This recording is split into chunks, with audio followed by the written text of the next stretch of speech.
over 7,100 videos, but I've only done 2 of them about Huawei. I think, you know what, Huawei is actually a global behemoth. They're making electric cars now, lots of them, in fact, doing quite well about it, and no one's really actually talking about them. Here is Huawei's new EV. It's not cheap. In fact, it starts at 52,000 US dollars. This luxury market segment in China is deteriorating massively. That's the reason why BMW, Mercedes, Benz, Audi, and Porsche are all in crisis in China, which is no laughing matter for them, that's for sure. But Huawei is part of the reason why those companies are struggling. Coming out with EVs and e-revs like this that are making consumers think twice about the prestige brands that they bought in the past. Hello, my friends. Welcome to the channel. I'm Sam Evans. Great to have you with us. Huawei have just revealed their new Ato M8 pure electric SUV. Price starts at 52,000 US dollars. It only comes in purple, the purple you see here. No, just joking. You can get lots of different colors. I'm not sure, but for some reason, manufacturers lately, Lamborghini, Huawei, and others have, XPeng as well, have brought out purple cars to show off their flagship vehicles. I don't think that's a particularly smart strategy. I don't think many people buy purple cars because they don't look that good. Anyway, Ato have launched sales, pre-sales. You can now buy this M8 large SUV starting at 52,000 US dollars. What do you get for your 52,000 US dollars though? Well, there's 2 options. There's an e-rev version and a fully electric version. There is a 192 line LiDAR sensor mounted on the roof, and the vehicle also has a front trunk. So there's plenty of space in the front trunk to store stuff. You can see here, it's a pretty big vehicle, right? It's actually 5.2 meters long. That's 204.3 inches. So yeah, it's quite a large car. Sort of similar in size to something like a Land Cruiser, even slightly longer, in fact. It's also 2 meters wide. So yeah, large car. 5-seat option, but there's also a 3-row version with 6 seats. Not 7 seats though, because this is really positioned as more of a luxury car. The M8 EV is one of the first vehicles to use Huawei's Cancun Intelligent Driving ADS4, which provides intelligent driving assistance and intelligent parking assistance. Can't say how good it is. A highlight though is the debut of Huawei's high voltage 7-in-1 electric drive system, which has apparently dual path redundant power supply. So if you have problems with it, it has a backup system that can keep the car going, which is quite interesting. I haven't heard of this before. This system will be available in single motor rear-wheel drive and dual motor all-wheel drive. The single motor, it's a 227 kilowatt rear-wheel drive, 304 horsepower.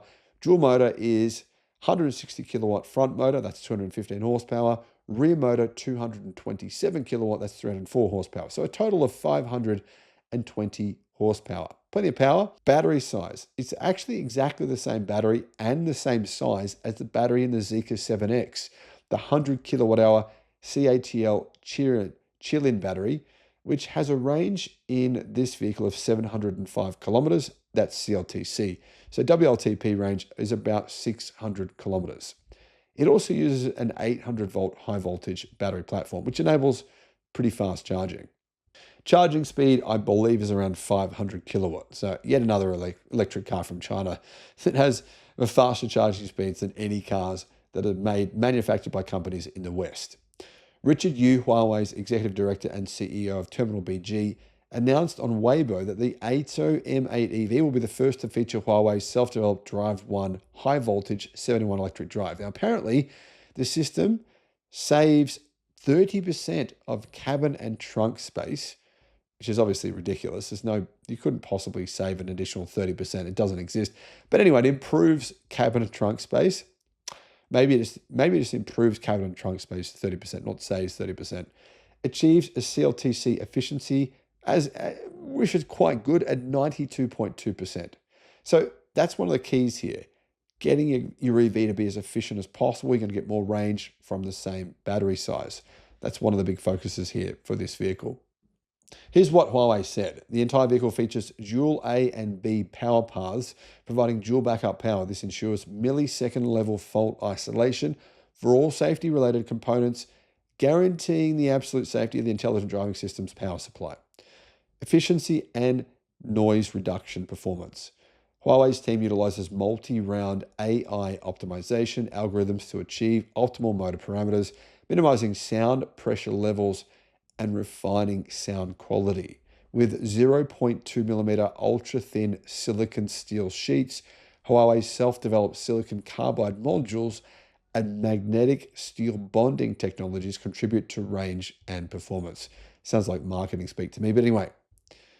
Now, incredibly, this vehicle has the e-rev version has 140,000 pre-orders. So it's the second most pre-orders of any car that I've seen in China, possibly ever, 140,000. Now, the M8 e-rev costs $49,000. So it's a few $1,000s cheaper, not a big difference, but about $3,000 cheaper. Before sales even kicked off, it got 140,000 orders, which I can't understand. It's truly mind-boggling.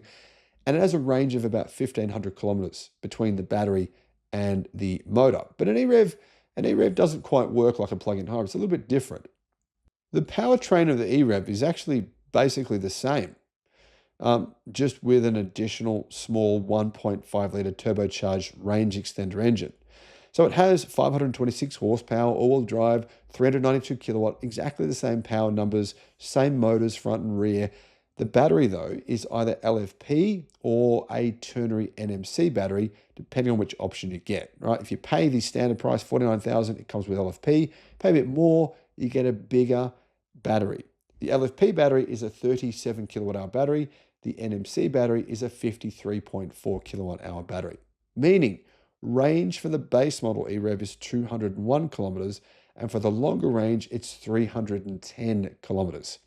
As you can see, that's a lot more range than you're getting from plug-in hybrids, between 200 to 300 kilometers, a fair bit more. That said, other car brands are bringing out even more range than that, such as 400 to 500 kilometers in their e-revs with bigger batteries than this. Now, what about the interior space on this vehicle? Actually, it's got a fair bit. The 6-seat version has 353 litres of trunk space, not a lot with the 6-seat version. But if you get the 5-seat version, the 2-row version, it actually has 976 litres. That's a big boot space. With the rear seats folded, it's 2,348 litres.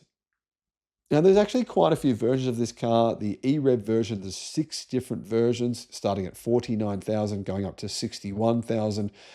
And you would think at this price, yeah, it's kind of not cheap. I mean, yeah, if it was this price in the United States or Australia or Europe, you'd think, well, this is good value. It's a big car, good technology. But in China, where the market is so incredibly competitive, it doesn't appear all that affordable. Really remarkable brand power here from Ato and Huawei that they can pre-sell 140,000 of the e-rev alone. So that the fully electric version has just been revealed. I think it's a better choice. Personally, I don't think you need 1,400 kilometers of mixed range from an e-rev, but some people might think they do. So it's going to suit both people.